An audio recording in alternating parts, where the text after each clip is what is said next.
What's up everybody, welcome back to Cars, Costs, and Technology. On today's video we're going to be doing a quick update on the C8 Mid-Engine Corvette.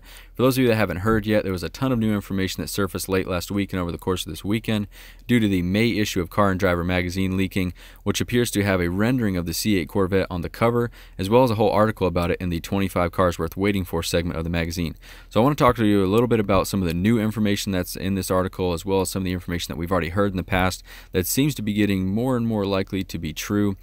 So just going to go ahead and dive into the article. Some of the things they talked about, they did mention the C7 and C8 being produced alongside each other, which we've heard numerous times.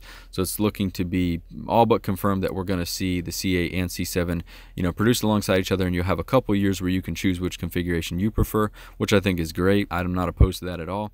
They also talked about the C8 having multiple different engine variants to choose from, which isn't anything completely new or groundbreaking. We've seen that in pretty much every previous Corvette generation. I don't know how soon or how close together you'll see all the different variants or engine options available. I'm sure that the first one will be what they talk about as the tuned up LT1, which could possibly produce 500 horsepower. Again, that's not anything new. We've talked about that in one of my previous videos about the LT1 possibly being present in the base model C8 Corvette. From there, you dive into some of the newer information that I've yet to hear much about, or at least in this particular specific information.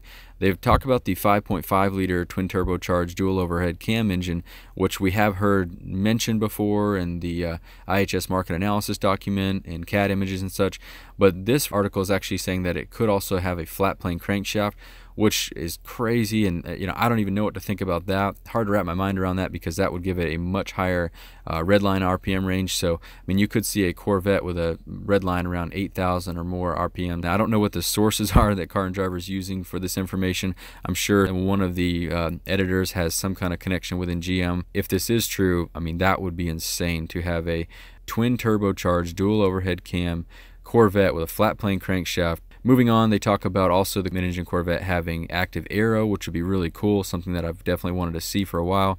I mentioned it in my one of my videos talking about 5 things I'd like to see on the car. And also they talked about having a front-end lift, which is another thing that I mentioned the next generation Corvette really needs. So that would be a great addition and help the car become even more practical and drivable around town. They also mentioned something that really blew my mind, and I'm hesitant to believe it at this point, but I think it would be really cool. They mentioned that there could possibly be a few years after the C8 is released a hybrid option. So basically what the report's saying is that it would be a gasoline engine in the rear powering the rear wheels around 800 horsepower. I'm assuming that this would be the 5.5 liter twin turbocharged dual overhead cam V8.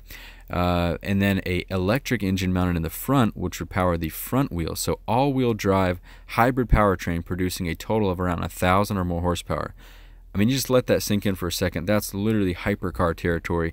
Now, granted, this is probably going to be 4 to 5 years out, considering that the C8 probably won't even be here or released or able to purchase until probably sometime late 2019 or early 2020. I'm not exactly sure yet.